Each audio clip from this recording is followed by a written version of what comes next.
Welcome back to my channel Momo vlogs. তোমরা কেমন আছো সবাই? আশা করি ভালো আছো, আমিও ভালো আছি। তো দেখো সকাল সকাল গোবর নিয়ে উঠোন লেপার জন্য চলে এসেছি। আর এখানে আমি নাক শিট করছি, তার মানে কি গোবরটা ধরতে আমার ঘৃণা লাগছে? তো না, আমার গোবরটা ধরতেই মোটেও ঘৃণা লাগছে না, কারণ আমরা গ্রামের বউ, আমাদের ছোটবেলা থেকে গোবর গোবর ধরার অভ্যাস আমাদের আছে, তার জন্য আমাদের কোনো ঘৃণা লাগে না।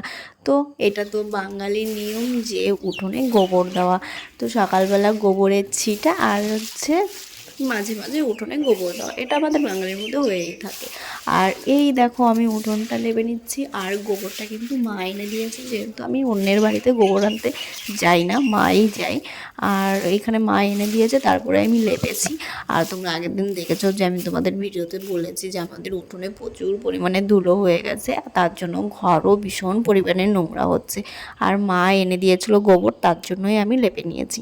আর এইখানে দেখো আমার উঠোন লেপা হয়ে গেছে, তারপরে আমি ঘরে চলে এসেছি। ভীষণ কষ্ট হয়ে গেছে, বিশ্বাস করো, রৌদ্রের মধ্যে উঠোন লেপা ভীষণই কষ্টকর।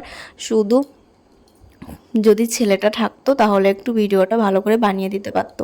আর এখন যেহেতু গরমকাল এসছে, তার জন্য আরও ভীষণ কষ্ট হবে। তুমি যে কাজটাই করতে যাও না কেন, প্রচুর পরিমাণে কষ্ট হবে, কারণ গরমকাল চলে এসছে।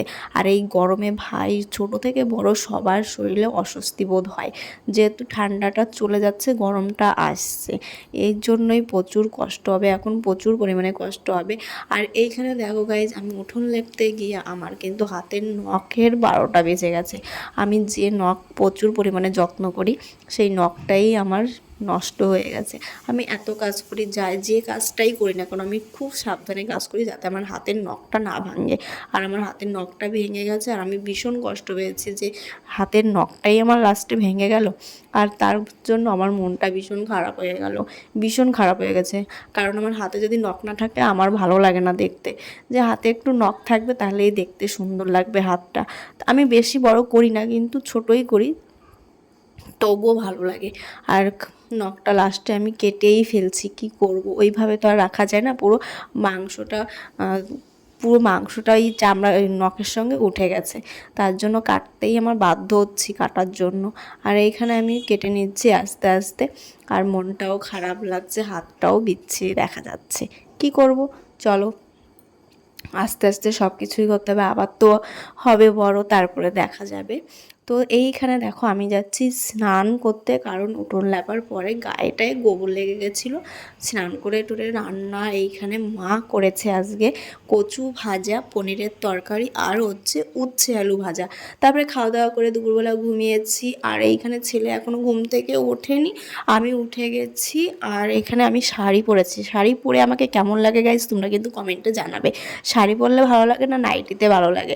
আর এইখানে দেখো আমি চা জল এইখানে বসিয়েছি, আর একটা হচ্ছে দাদার জন্য বসিয়েছি, একটা হচ্ছে বাবা খায় আর একটা হচ্ছে দাদা ভাই খায়। আর এইখানে রাত্রিবেলা দেখো দাদাকে মুড়ি চানাচুর মাই মেখে দিয়েছি, আর আমরা চা খাচ্ছি না, দাদা ভাই একাই চা খাচ্ছে, আমরা খাচ্ছি মুড়ি চানাচুর। তারপরে চলে এসেছি রুটি বানাতে, তো আজকে রাত্রিবেলা রুটিই হবে। আর হ্যাঁ, তোমাদের যদি এই ভিডিওটা ভালো লাগে like comment share and subscribe করে দেবে, যারা ফেসবুক থেকে দেখছো তারা ফলো করে নেবে। তো চলো ভিডিওটা আর বড় করছি না, তোমরা সবাই ভালো থেকো, সুস্থ থেকো, আর সবাই সবার পাশে থেকো। চলো টাটা।